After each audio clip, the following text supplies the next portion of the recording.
पिंपरी चिंचवडमध्ये अनधिकृत बांधकाम पाडण्यात हयगय करणाऱ्या 6 पालिका कर्मचाऱ्यांना निलंबित करण्यात आले।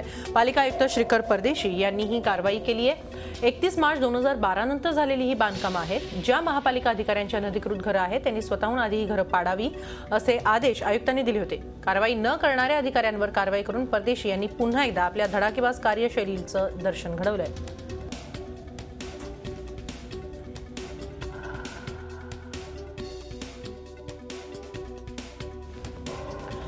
पिंपरी चिंचवडचे 6 पालिका कर्मचारी निलंबित झालेले आहेत। अनधिकृत बांधकाम न पाडल्याने कारवाई करण्यात आलेली आहे। 31 डिसेंबर 2012 पर्यंत ज्या पालिका कर्मचाऱ्यांची घरे अनधिकृत आहेत त्यांनी ती आधी पाडावीत असे आदेश पालिका कर्मचाऱ्यांनी निलंबित केले।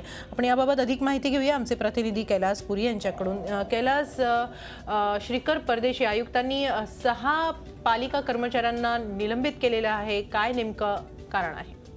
हेमाली, काही दिवसांपूर्वी आयुक्त श्रीकर परदेशी यांनी स्पष्ट निर्देश दिले होते की ज्या पालिकेच्या कर्मचाऱ्यांची 31 मार्च 2012 नंतरची अनधिकृत बांधकामं आहेत ती बांधकामं त्यांनी स्वतःहून पाडावीत किंवा खाली करावीत आणि पालिकेला सहकार्य करावं। अन्यथा 31 डिसेंबर पर्यंत जर पालिका कर्मचाऱ्यांनी तसं केलं नाही तर त्यानंतर निलंबन केलं जाईल असे स्पष्ट निर्देश परदेशी यांनी दिले होते। मात्र असं असतानाही या पालिकेच्या कर्मचाऱ्यांनी घरं खाली केली नाहीत किंवा ती पाडण्यासाठी प्रयत्न केले नाहीत। त्यामुळे आयुक्त श्रीकर परदेशी यांनी अखेर आज त्यांचा निलंबित केलेला आहे, त्यांना बडतर्फ केलेला आहे।